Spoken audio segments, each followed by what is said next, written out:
alam mo, feeling ko talaga, fetish yun. Yeah. It's a Kasi, kink, yeah. yeah, kasi, like, if you just want someone, I think, pwede ka talaga magbayad eh. Like, tama kayo kanina. Oo, Pero tama. gusto niya siguro yung ganun. Yung Like, na ano siya, na parang na-arouse siya pagpatay. yeah, okay, tahimik lang sa umpisa. Yung mga ganun.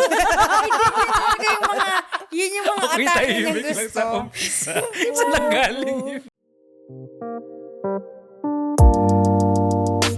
Hello and welcome sa panibagong episode ng Katarantaduhan Podcast. This is your boy, Erwin. It's your girl, Isabel. It's your girl, Vanessa. Wow! Wow. Kulang kami ng isa tonight. Umalis na May curfew. May curfew, alas 6 ng gabi. Pinapauwi. Papaluin daw ng batuta. Pag hindi, Sana all. tanod pala. Ano hula niyo sa ating confession? Very unpredictable yung mga I know nauna. today ang weird. I know, ang diba? weird Sporadic, mix up. no? Yeah. Oo, Hindi ngayon, gaya last time, puro bembang. No, last time wasn't like puro murder last time eh. Really? Yeah. Mostly puro patay. Puro saksak, di ba? Pulo krimen. Yes. Oo nga. O ngayon, ano Light naman? naman. February naman. Love. Okay. Request ni Ganon. Baleng, light naman. Yeah. We'll see. O, ikaw, Bella, yan ang... Wala, yun na rin. Light na lang. February nga. Okay. Confession. Morgue. Hi. Call me Avery.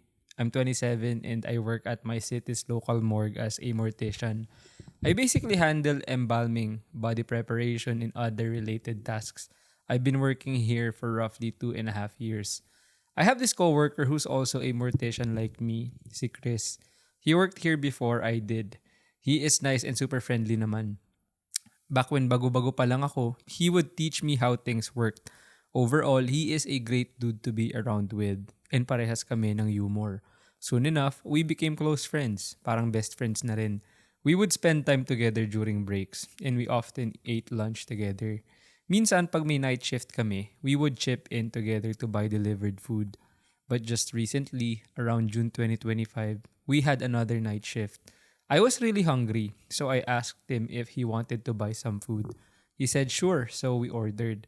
And I waited for the delivery to arrive while he worked on a body. After mga 20 minutes, I decided to go down already. Since I was in a hurry, I did not get the chance to tell him na kukunin ko yung pera niya. I took his wallet and grabbed some money, but as I was about to leave, I noticed a condom inside. Normal naman, di ba? Kaso wala siyang jowa and wala rin siyang time for any relationships because he is a romantic and a very awkward dude when it comes to relationships.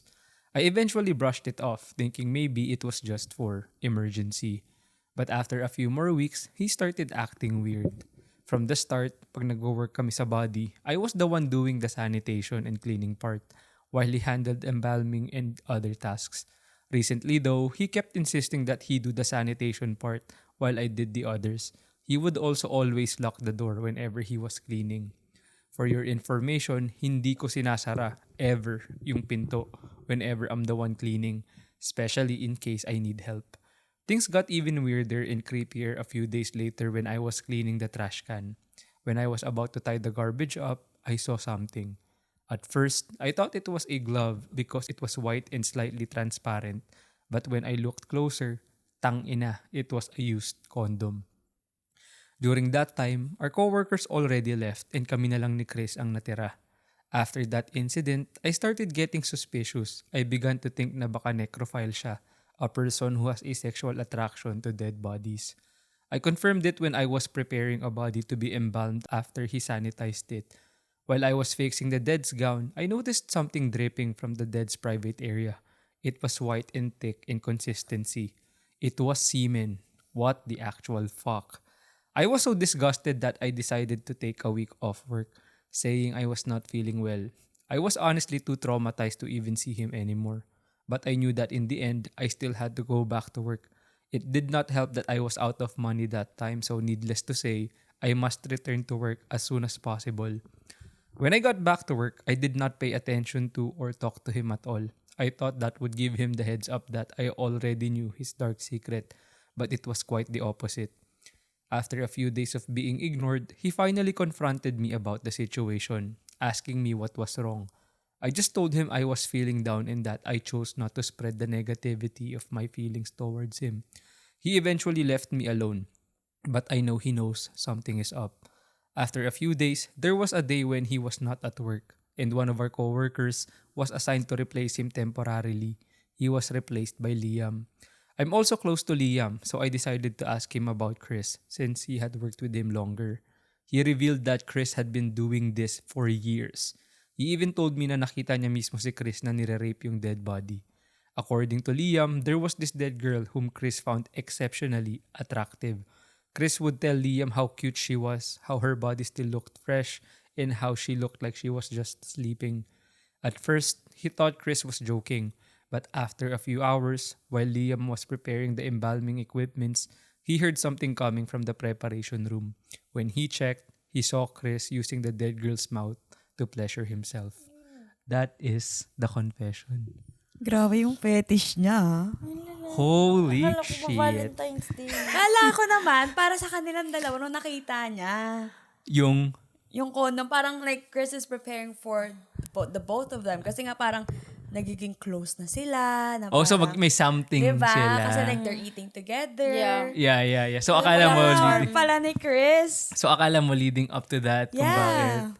So anong unang initial reactions niya after Ako hearing kala it? ko Lucky Charm. ang Oh yeah, like actually, sabi nila like, ang condom sa wallet or sabi lang ata sa Yeah. Pilipino yung Lucky Charm eh. Yeah. for For guys, to have a condom in their, in their wallet. Really? I never thought. I Yeah. never. Like condom para magka-jowa or just about No, anything? I think for Or baka money. like kasi Lucky Charm lang din para pagka if Oh, ever. so that Oo. means you're lucky. Yeah. Yeah, parang biglaan. I got it. Hindi ka makakabuntis maybe. Hindi, pero kasi like parang may point naman din siya doon na sinabi niya na ang weird na meron siyang condom kasi nga parang una, wala siyang relationship Yeah. and aromantic siya. And awkward daw siya sa mga relationships. Pero it doesn't take away the fact na paano kung gusto mo nga lang magdala kasi Yeah. for And you then, never like, know, di ba? Paano mo naman alam? Like, you don't know his business outside Exactly. work. Kaya nga. Yeah, so you can kahit just because na wala siyang jowa today or feeling mo or hindi siya typical, like parang torpe siya. Yeah. Doesn't mean na hindi na siya pwedeng magdala ng condom. Pero kung nandun kayo sa moment na yun, would you guys ever think na para sa morgue yung condom na yun in a person? No. Kasi, hello. That's very abnormal talaga na Yeah. may ganun kang fetish. That's actually wild. Like, who, Ano yun? Sino yung nagbe-murder? Yung pinanood natin sa Netflix, yung ganun din siya. Like, yung pinapatay niya tapos kinukuha niya niya sa Yeah. sinusuot niya yung mask. Sino yun? Si Ed? Ed Gein. Yeah. Yeah. Di ba meron din movie ganyan? Yung the Jane Doe. Something. Hindi niya alam yon. Ni-rape niya rin ang alam ko. Like dead body? Yeah. Holy smoke. So ano yun? Gusto niya yung sensation na stiff na? Or depends kung gaano nakatagal Well, yung ito kasi, body? ito yung nag-play sa isip ko niyan. Nung sinabi kasi dun sa confession na, nung una ko ito nabasa na, he's a weird guy, aromantic siya, tapos sabihin natin wala siyang relationship. What if he's the type of guy na nakikita yung mga babae na creepy? So he can't get a girl. So how exactly would he do what he wants to do kung hindi siya makakuha ng jowa? And ang only way para masatisfy niya yung pleasures niya is sa walang kalaban-laban na body. Eh di magbayad ka na lang instead na patay. Yun nga yung naisip Tsaka ko. I kadiri din actually eh. thought about that. Like sinabi ko dito, imbis na gumalaw ka ng patay, just fucking pay someone to like... Diba? like, Nakatulong ka ba sa kabuhayan nila, diba? Di ba? Di ba pumunta ka like sa Support local business pa. pumunta ka sa happy ending, di ba? Diba? Not Yeah. unless fetish niya talaga yun. Yeah. Na, Feeling ko fetish niya yun. Kasi like he's why would getting you do aroused. that? Like sabi ko nga, who gets aroused sa patay? Like what the fuck? Yeah. Kadiri. Ito, patanong ko sa iyo, Baning, paano kung si Chris Brown yun? Tapos ikaw yun nandun. Well, I'll just look at him. But I don't think I would have sex with him naman.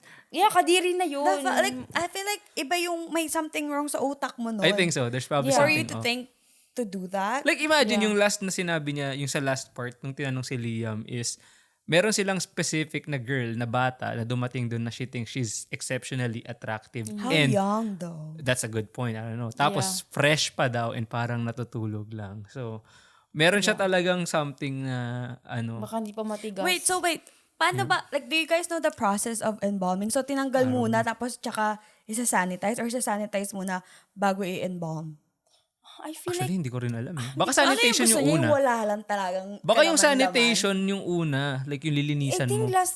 feeling ko last yung sanitation. Kasi Yeah, kasi bakit like, sinabi dudumihin mo preparing a muna body tapos meron daw like during sanitation, doon niya nilalak yung pinto.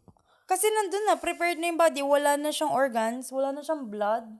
So, So, after I would- preparation, sanitation, then Tangina. embalming. I'm not sure. Okay, I'm good not question. sure. Sa mga nakakaalam dyan, then let us know. So gusto niya yung wala lang Kasi, talagang laman loob? sabi kasi nung sender, he never locks the door pag siya. Yeah, kasi wala siyang ginagawang... Yeah. Tsaka if ever Gumal-gumal. kailangan nyo ng tulong. Actually, tanong ko kayo, would you guys actually ever work sa morgue? No. No. Kahit bayaran kayo ng $250K a year. Ala, Year, $250,000 a year. Maybe, I'm kind of curious like kung anong klaseng job. Like, Yung ganun, I embalming. would volunteer like for a day just to see what that job Yeah. entails. But ikaw, for a guy, Mm-hmm. pag, like for, kunyari kapag sex ka and then somebody, like yung, like the person that you're having sex with, walang ginagawa, nakahiga lang doon. Di ba parang, sa That's inyo, actually super weird. di ba? Na ikaw yung gumagawa lahat? Like, yung fact of the matter is, like, even, like, the way I think about it, let's just say, kahit nga tulog lang yan eh. yeah. It's so weird kasi yung iniisip ko, tangina, it feels like I'm fucking raping Yeah. someone. And I don't like that idea. Di ba? Yun eh. And ako, sa sobrang duwag ko, matatakotin ko, putang ina, hindi nga ako lalapit sa patay. Tsaka hindi ba madumi yun? Kaso baka nalinis. Sila nga yung naglilinis. Tsaka nagko-condom naman siya. Actually, in fairness naman sa kanya, magkakondom siya. Yeah. But ito pala actually, isn't it? Since patay na yun, kasi di ba normally sa girls, ba pagka tumitigas nagkakaroon ng na yun? intercourse, Baka may, kaya mas wala gusto nang, niya. di ba nag-self-lubricate ang vagina ng babae? Patay na yun, di ang rough nun. Baka May lube siya. kaya mas gusto niya. Pero kasi, ibig ko sabihin, let's say pagka penetrate niya, di ba? Tapos hindi nagkakaroon ng lubrication yun kasi nga patay na. Di ang rough nun. So parang alam mo yung sobrang, yung hindi siya nagra-rub ng smooth. No, baka kasi sa kanila, like katulad nung kay Edgin nga, parang feeling ko, like nasa imagination niya na lang yun eh. Baka nga may pagka-psychotic. Diba? Psychotic Meron tendencies. yan kasi walang normal na taong gagawa niyan. Kasi baka feeling mo, like, he doesn't know what normal sex is. Baka feeling niya, like in his head, na yun yung normal. Na it doesn't have to be, like, lubricated, na, like, rough. Baka nga kasi yung actually it might be a fair point, pero kasi yun nga yung problema kapag let's just say ikaw yung tipo ng guy na hindi ka makapag-socialize ng tama, let's just say maaring binubuli ka. So ngayon, yung tendencies mo, let's say hindi mo siya nailalabas in a normal way. So let's say as normal people, nakakapag-socialize ka, nagkakaroon ka ng boyfriend, girlfriend. Yeah. Siya, wala siya nung life na yon. So lahat ng development niya, hindi niya nailalabas and then nagkakaroon siya ng sarili niyang But he seems like a nice guy naman, like dun sa description ni Ate Girl. Baka nga feeling ko kung hindi yun na tuklasan ni Ate Girl na lalaki yung ganun guy. sila pa. Lalaki yung isa pang guy. Lalaki sila pareho. Lalaki sila lahat sa story. I thought Si Sender is lalaki. I thought she was a girl. No, yung nag-send lalaki. Tapos yung sinusumbong niyang si Chris is lalaki. And si Liam is lalaki din. Pero bakit may magdidrip na semen kung nagkukondom siya? Yeah. Oh yeah, hey! Di ba? Now that you think about it. Or, I don't know if... Kasi minsan naman sa condom, pwede pa din naman may... Kasi paano yung... yun nga. Ganun ka libog Hindi na nga. overflow. Hindi, kasi yun nga sinabi ko, di ba? So kung let's say wala siyang dalang lubricant, di ba? And hindi lubricated yung vagina. So sa sobrang sa sobrang rough, pwedeng mabutas ang condom eh. So you see what I mean? So ngayon, But how is it rough? I don't think it's rough down there anyways for the girls. No, rough by I mean like kasi hindi siya magra-rub ng smooth. Pero hindi ba gusto ng guys yung ganun? Hindi ko alam, wala kasi akong bird eh. Hindi naman masabi talaga. Hindi actually kasi 'di ba sa female, masakit siya sa female kapag hindi siya well lubricated. So imaginein mo yung ganong feeling na sobrang dry.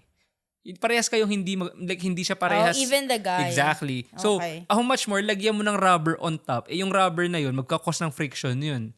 'Di ba? So mas madaling prone na mabutas yung kasi nga walang lubrication. Or baka like human na lang. Laway. No, parang human, like talagang ganun talaga yung like sa girls na even though like Patay ka na, it's Naglo-lubricate. still, it's still gonna be lubricated. That's I a good- don't think after. so. wala ng part ng katawan mo magge-generate. Wala ka kasi na din dugo. Wala na yung ka utak ng- mo. You're like Yeah. just a Yes, body. I don't know. Hindi ko alam yung biology, babe. Hindi niya na anatomy. Drain up ko. Baka nga meron naman siyang lubricant na dala or dinuduraan niya. Ano, no? Di ba sabi niya yung sa bibig muna? Yung sa last na yung parang yung si Liam, nung tinanong nung ni Avery, si Avery kasi yung sender, na totoo ba yung ito yung ginagawa niya, may alam ka ba dito? Sinabi niya, nahuli nga niya na, Pero grabe, puta, pinapasok niya sa bibig. Imagine mo, patay yun Pero bakit kinukonsente nyo? Ba't niyo nire-report? But would you consider that a rape? It is. It is still. It is. Kasi nag-search ako before tong confession kung meron bang law na makukulong. Actually, meron palang law na pwede kang makulong if you actually perform yung sexual acts towards a deceased body. As it should. Yeah. Hello. So technically, that's a rape. That's Yeah. rape of the dead body. True. So Yeah. there is. Bago So ng trip eh. I know. Tangina. Would you do that? oh hell no. Like I mean, I can get Oh, what girls. if it's sino bang bet mong artista? Liza Soberano. What if it's Liza? No, she's Like in dead, front bro. of you. Sabi ko nga Her sa'yo, punani's right there open. hindi nga ako makalapit sa patay. Utangin ng Yeah. I guess. Iba na yun patay na yun Yeah, like, ka pa ma-attract patay na. Like, alam mo yun, At saka, imagine mo, ibang itsura ng buhay sa patay. So normal tayo. I think so. yay. Congrats. Congrats to us. Imagine if naging kawork mo to sa morgue at naging best buddies kayo sa work. Will that discovery change your perception towards sa friend mo? Yeah. Yeah, hello. I would report actually. Yeah, me too. Would you guys still want to work with him? No. Kasi dalawahan lang sila sa shift. Eh, nakakatakot. Yeah, kasi nag-iisipin mo tangina, like iba yung utak niya. Mamaya nga na, isipin ko ba dun, tangina baka pumapatay dito. 'Di ba? Like kasi hindi mo nga iniisip na ganun eh. Iba yung takbo ng utak niya mamaya. Iba yung maisipan niya. Kaya malam mo, ikaw naman. Shit. 'Di ba? Kasi yung isa pa dun ba, yung part na sanitation/cleaning part, tapos lagi niyang nilalak yung pinto, dun palang matuthrow off ka na eh. 'Di ba? Kasi like, red flag na ba agad sa inyo yon in the context of No, morgue malay mo work? gusto lang niya na Chill siya. privacy. Private. Like, ayaw niya nang magugulo siya.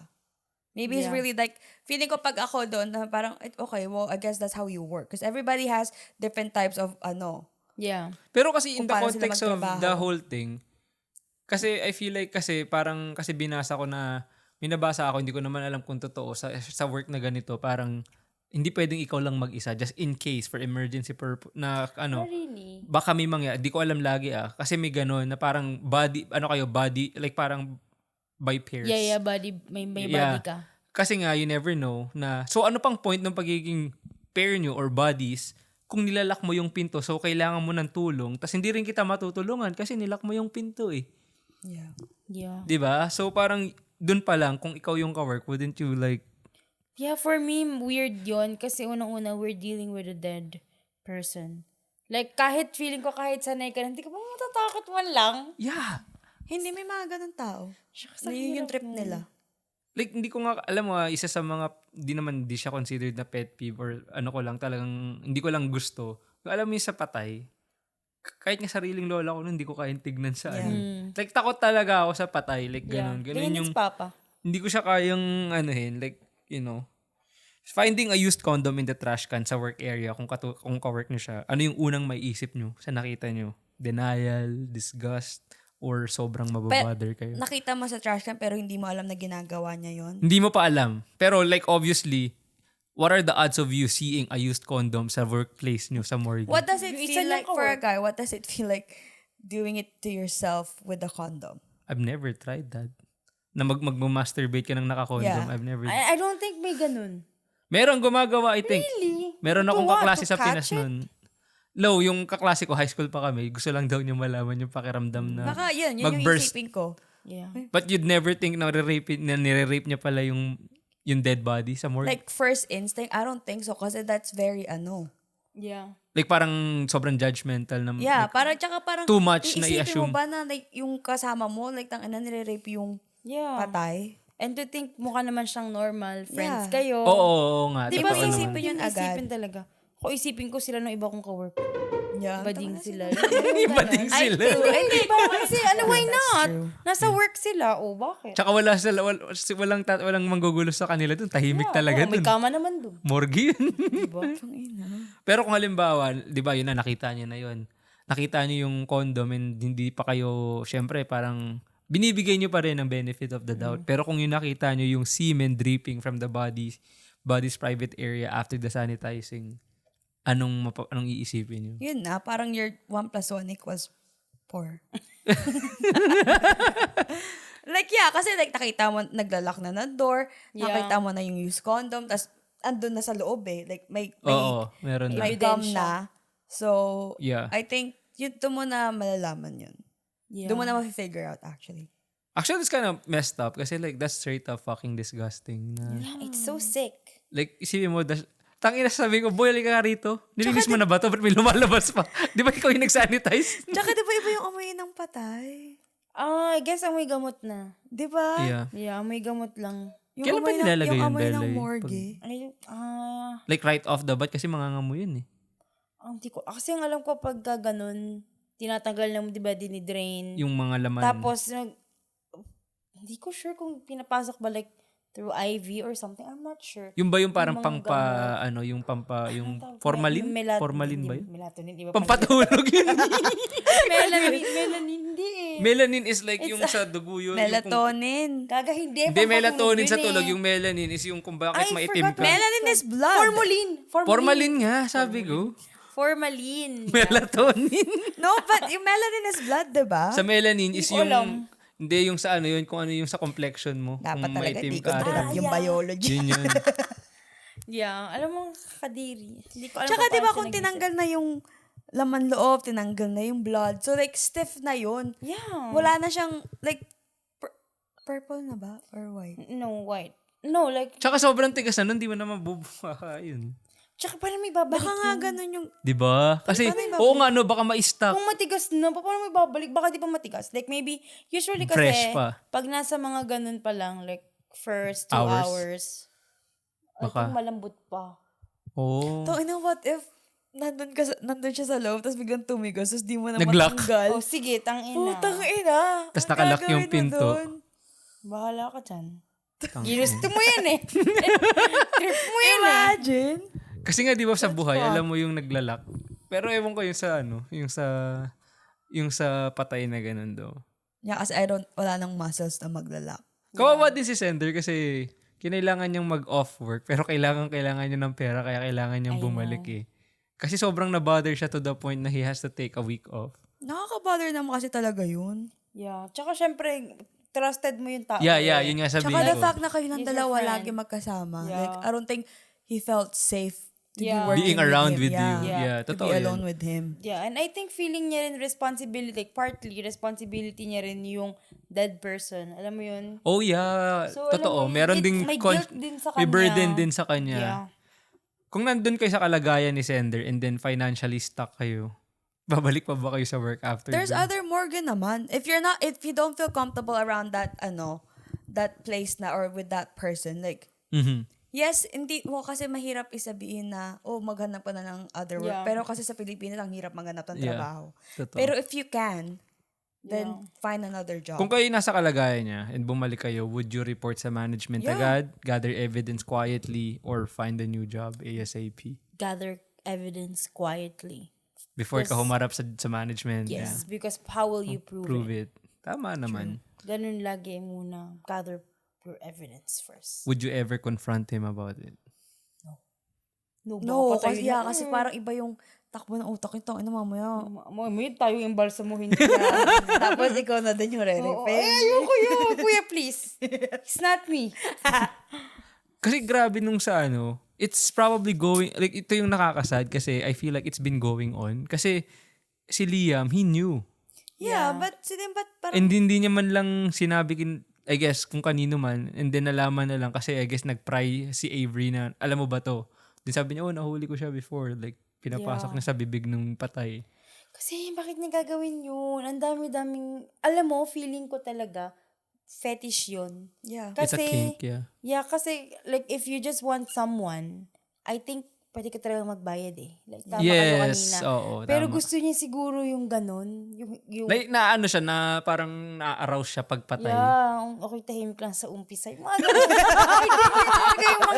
Yun yung mga atake niya gusto. Saan lang galing yun? Feeling ko talaga yun ang ano niya. So, he's sick Yeah. in the head. Kaya rin siguro hindi nga siya nagkakajowa dahil dun sa mga tendencies niya. Sabihin niya sa maging jowa niya, magpatay-patayan ka. Kaya, sino may gusto nun? Roleplay. Sa tingin niyo, bakit maraming necrophilia cases involved? Is it because yung involved ng mga tao is marami silang access sa morgues and sa funeral homes? Like, why does it exist? Kasi may nag-search ako. Meron din palang actually may mga nahuli before from the 1980s and 90s. Yeah, madami talaga. Meron silang 100 bodies na victimize. I feel like pagka kasi like doon ka nag-work and then you see like naked bodies all the time, Yeah. maybe like, Yeah, but some of them maybe are old. Like yeah, yung but mga are they still raping old people then? Or like, I'm not sure. Like I'm not sure. You never know. I don't know. Siguro talaga sa ano It's ng utak. it's in the head, no? Yeah, I think talaga nasa ulo na nila yun. I just don't get kung paano ka maa-arouse sa dead Patay. person. Kahit yan pa yung crush mo na celebrity Yeah, eh. kahit 'Di ba? pa, Yun nga yung point ko eh. So feeling ko Kaya si din... Daniel Padilla. True. Oh, see? Ito No, si just Baning, may kidding. tendency to. No, papapicture lang ako. Kasi talaga... Akbayan mo ako, be. Tapos hindi na naalis. Na-stuck na. DJ, akbayan mo ako. Wait, hindi na naalis. Eto, nakaranas na ba kayo sa workplace, nakaranas na ba kayo ng workplace betrayal or discovering a coworker's dark side? Not necessarily this extreme. Paano nyo hinandle yung trust issues afterward? For me, wala pa. Like yung na-betray sa work. Parang feeling ko meron kang Yeah, example madami kanina. sa work. But then kasi parang, as long as you're not gonna do something This extreme. na will affect my job, Mhm. I'll let you Slide. You let it slide. Yeah, like But I'll what is it? just- Like, I'll let's just mind my own define business. sa workplace. Ano para sa inyo yung betrayal? Ako wala, sa totoo lang, wala akong masasabi sa workplace na betrayal. Kasi paano mo ka bebetray? Kuhanin mo yung manok? No, I mean, let's say, nag-sick call ka and trusted mo tong friend na to, pero yung sick call mo is para lang mag-extra vacation day para doing something, pero hindi ka talaga, Yeah. wala ka talagang sakit. Tapos, hinilaglag ka na, hindi naman talaga may sakit yan. Yeah, like parang Yung mga ganong klase ng bitch betray. ka. Inaneto Oh, see? eh. Oh, see? Ano sabi mo? Inaneto eh. Diba? Kasi like, bakit? Or yung what- do chinuchu you- ka, yung Do mga you really ganyan. care about me na, Yeah. like, get your fucking own life. Kaya Like, like, yun yung- mag-calling yun yung- sick ka din. Yeah. Like yun yung like may mga naranasan na ba kayong gano'n na trusted nyo yung tao sa work and then ginagawa nyo? Marami, but I don't think I can say. You don't even have to name drop. Like, I guess, ang pwede mo lang naman sabihin is how did you handle the trust afterwards and I'll nagbumalik. just cut. Cut na. Yeah, like... Tas bumalik pa ba kayo sa normal? No, like, di na kita papansin. Ba't pa kita papansinin kung I can't trust you anymore? Yeah. Fair, Diba? true. Like, I'll just mind my own business. I have my own set of friends. Then, Kasi hindi na kayo magpapansinan sa work. no. Ganun ako pagka hindi kita bet. Yeah. Yeah. So, paano mo i-handle yung work niyo on a day-to-day Yeah, basis? like, we could be, anong tawag doon? Civil lang. Yeah, like, we could Yeah. still work. Professionals. But we're not gonna talk like we're friends. Yes, yes. Like, work-wise, yes, we can be professional. But then after that, we each go our own way. Yeah, that's true. Would you do the same, Bella, knowing you're Yeah. very nice? Well, for me, wala kasi ako like na encounter pan conflict sa work or whatever. Kasi we just do our own thing. Pero kung ibe-betray man ako, unang-una kasalanan ko yung ba't ko chinismis. Hindi, what if like may ginagawa ka tas parang they're making up stories na, oh, she's doing this, she's doing that. Tang ina mo, daling kita sa HR. Ayoko kasi, like for me kasi, ayoko kasi ng ganon. Like for me, like, just mind your own business. And if not, wag mo kong idamay. So, Oo. lalabanan kita. Ayan, tinitignan kayo sa camera. Kung sino ka man. Wag niyo akong sisiraan. Huwag mo magkukrus ang landas Pero may na. mga ganun talagang tao, yung ang sad-sad kasi ng buhay nila na Yeah. Naiingit gusto sila nila na. na Gusto nilang masisira din i-drag sila. down ka. Yeah. Totoo yan. Totoo yun. Meron ba kayong confession about creepy or unethical behavior sa workplace na na-witness nyo? Wala. I don't know. I don't think nandun tayo sa ganong klaseng workplace na meron silang Or like unethical. unethical. Nagnakaw ng manok. may Nagnakaw mga- ng ano. Hindi naman ako. Ay, yun. dati. Nung sa KFC, di ba I used to work at KFC before? Oh. Ay, ganon. Meron ba kayong ganong klaseng mga ka-work na unethical? Wala akong ganong ka-work. Ako yung ka-work niya. Nagnakaw Kaya ng ako yung manok. kumukuha ng wings. Wala pa yun, yung ka-work ko dati. Trip niya lang inihian niya yung milkshake machine. Ew, Okay, why that's would you too do much. that? Tapos, ang ginawa niya, pinahira niya ng tayo yung mga doorknob Why? sa crew room. And I'm like, this fucking guy. Like, ba't naman ganon? I Ba't know. ganon yung trip mo? I don't Problema know. yan. May mga Yeah. problema yan sa utak. Like, sobrang fucked up. Kaya never ko nakasundo yun eh. Sinumbong mo? Oh yeah, fuck. I Ano don't nangyari care. doon? Ano nangyari doon? I don't know kung natanggal siya, but eventually I stopped working with him anyway. So I'm like trip na trip niya, tapos meron pa nun Bombay, sinisilipan niya. Like sa crew room. Why are you saying? I know. No, like for real, sinisilipan niya yung kawork namin. Tapos, what the fuck? Wala kayo Hirap natatang. talaga ng mga Pilipino talaga. Like, Yeah. sobrang lala lang. Like, sobrang unethical nung behavior na yun. Like, di ko talaga, like, hanggang to this day, pag naalala ko, bad trip pa din ako eh. Kasi munti ko na mahawakan yung doorknob eh. Tapos favorite ko yung milkshake sa Burger King eh. So, hindi na ako makabili. Ew, bakit niya iihian kasi? Tsaka ang effort nun, tangina kukuha ka ng poop and then you're gonna...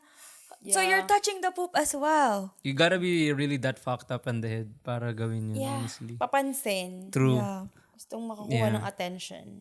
Anyway, pumunta na tayo sa ating napakalalang confession. Sa malalang takeaway natin dito. Anong takeaway natin sa confession na to? Unahan nyo, ladies. Matitake away ko dyan, ang mga tao talaga hindi mo talaga makikilala. Like, Kahit fully. mabait or Oo, tahimik. kasi tinan mo ha, Yeah. trusted niya, nag-order sila lagi. Mga kawork ko, ganyan din. Lagi nag-order paggabi. Yeah. Kakatakot kasi you thought you're friends. Yeah, kala Tapos mo kilala ganun mo na sila. kala mo kilala mo na yung tao. Tapos ganun pala yung ginagawa niya. So for me, always be careful. Like, well, sa kanya, ginagawa niya yun sa ibang tao. What if gawin niya yun sa'yo? Yeah. Diba? And respect sa mga patay. Sa dead. Yes, I have that. Respect sa family nila na wala na nga sila ng loved Loved one. one. Binaboy Bababuyin mo mo pa. Lalo na naman. So, kung sino man, anong tawag dun sa mga ganyan tao? Necrophile. Necrophile. Sa mga necrophiles. Mais ba? Yeah. Kung marami sila, May D. necrophiles. Necrophiles. Sa mga necrophiles dyan, why? Please. Feeling ko kasi pag alam mo na, feeling ko naman kapag ka necrophile ka, alam mo eh. I guess. Alam mo sa sarili mo. Siyempre, alam mo namang sinex mo yung patay. So, alam mo yun, bago ka pa lumala, bago pa siya maging normal for you, like, do something about it. Yeah. Yeah. It's very hard to actually admit it to yourself na, ganito akong tao, na-attract ako sa dead bodies. But would you want to be someone who's a necrophile forever? Like, alam mo yun, yung... But kasi I feel like, Bella, you're right. But at the same time, maybe in their head, they It's don't see what normal. they're doing is they wrong. don't see that it's wrong. Yeah. So, do they even, like, like, they probably know I'm a necrophile, but in my eyes, this is normal. Shit, I don't know what to They probably do. don't even know that they're necrophile. Maybe Exactly. Kasi nga hindi nila alam Yeah. Kasi if they do, then... Because they think it's normal. Yeah. Maybe not to the point that way kasi this might be a different one, pero may mga serial killers na alam nilang killer sila, but they find happiness in doing it. Yeah. So, they alam nilang killer sila, so it's possible na they know that they're necrophile, Yeah. but they normalized it to the point na this is normal already, so I can't stop. Then it's very hard. Sobrang Sobrang, fucked up talaga yeah. nung ganong way of thinking. That's just so hard to Yeah. navigate. Like, so for that, wala na akong mati-take away. Kasi like, how? How can you give an advice? So, ang advice ko na lang mga kasama niya sa work. Oo Yeah, just nga. be careful. I-report nyo na lang I-report siya. nyo na lang. Pakulong nyo na. Ako, like, dun sa sender, kasi parang, like what you said, like, they don't know. Like, katulad, comparing it kay Edgin. Like, Edgin really needs help before. He needed a friend. Like, wala siyang friends before, diba? Yeah. So, I feel like, dun sa sender, if you feel like you're close enough kay Chris, maybe try to be a friend and try to, like, talk to him and see. Like, baka kailangan niya lang ng kaibigan, kailangan niya lang ng makakausap. Pero kasi, wouldn't you be creeped out? I know, yes, you are gonna be creeped out, but like maybe talk to him and like ask him like, I Did you- don't know. did you Why fuck do that you do girl? that? Or no, yeah, you're right. Maybe just ask Diba? him para maintindihan mo. Yeah, at kasi parang maintindihan kung hindi, niya. like maybe in his head, hindi niya alam na what he's doing is wrong. Yeah. Yeah. So that's be true. like, I feel like if you guys are close enough to be like, to eat together, baka like, Yeah. malay mo masabi niya sa'yo or Yeah. whatever. Kasi di ba dati yung kay Edgin, like he was abused. Yes. Baka ganun din, parang, alam mo yun? Yeah, you're right. Alam May mo, point naman yun. totoo yan. Or, kasi, and then maybe like, i-suggest mo na, oh, I think you might need help kasi I don't think that's Yeah. normal. Yeah, and then that's where he starts finding, that's true. Diba? That's a fair point. Yeah. Oo, tama naman. Like, mas feeling ko mas ma-accept niya if it's coming from a Someone friend. close. Yeah. Yeah, yung parang le-level sa'yo. You know Diba? what they do? Like, you level na, oh, baka like, parang feeling ko, mali yung ginagawa mo. Alam mo yun, so feeling ko magkakaroon siya ng understanding na, oh, baka nga. Pero kasi You're nature din natin ng tao, like let's say, normal na matakot. Yeah. So, even then, tamo hindi nga nila kinonfront or hindi Yeah, man nila kinausap or sinabing ito yung ginagawa mo. So, tama yung sinabi nyo, but at the same time, I think it's human nature na ilayo mo yung sarili mo from danger. Yeah, from harm. So, parang yun yung una mong signal na, fuck, nire-rape niya yung patay. Baka ako na isunod. Baka isunod. Tapos dalawa lang kayo lagi sa morgue, di ba? I guess yung takeaway ko nagko-contradict sa sinabi ko kaganina. Sabi ko kaganina, isusumbong ko kagad eh. So, sorry. Kasi it's hard to Yeah, know it's hard. kung anong gagawin mo if you're not there. Exactly. Pag we're yeah. just giving advice, then it's fine. Yeah. Pero pag nandun ka sa moment, you don't really It's easier know. said than done, actually. Yes. Yeah. Well, para sa akin naman, I feel like magbayad ka na lang sa happy ending. Yeah. Kung kaya mo naman. And I feel like may difference siguro yun kasi nagsasalita yung binabanatan mo kaysa Baka Baka gusto Masarap niya ka. ng silence. O di, sabi, bayaran kitang extra 500, huwag kang sasalita, huwag kang gagalaw. Like, wag kang uungol. Bawal gumalaw. ganun lang. Diba? Paano yung, ano yung kanta mo kaganina? Ako'y tahimik lang sa Yeah, umpisa. ganun Mami lahat. on ito eh. Idol. So yun lang. Siguro, tulad nga nasabi nila Bella, I guess, respetuhin mo yung patay. Kasi, just imagine kung kapamilya mo yun, tapos ginagawa sa kapamilya mo. 'Di ba? They just lost a loved one. So, let's not take it further na saktan pa yung mga tao. But, I don't know kung malalaman mo to, Chris. Kasi hindi naman ikaw yung... kung mapanood mo to at maano mo, sana ma-realize mo na mali yung ginagawa mo. And it's never too late. Yeah, let them rest in peace. Yes, Yeah. that's true. And tama na, wag mo nang let that dripping thing out of that thing. Drip eh. Grabe yung drip eh. Grabe. Yeah. Anyway, any last words, ladies? No, I'm good. Okay, thank you guys sa pag-tune in dito sa medyo nakakatakot at traumatizing na confession. This is your boy, Erwin. It's your girl, Isabel. It's your girl, Vanessa. Peace. Ayoko to.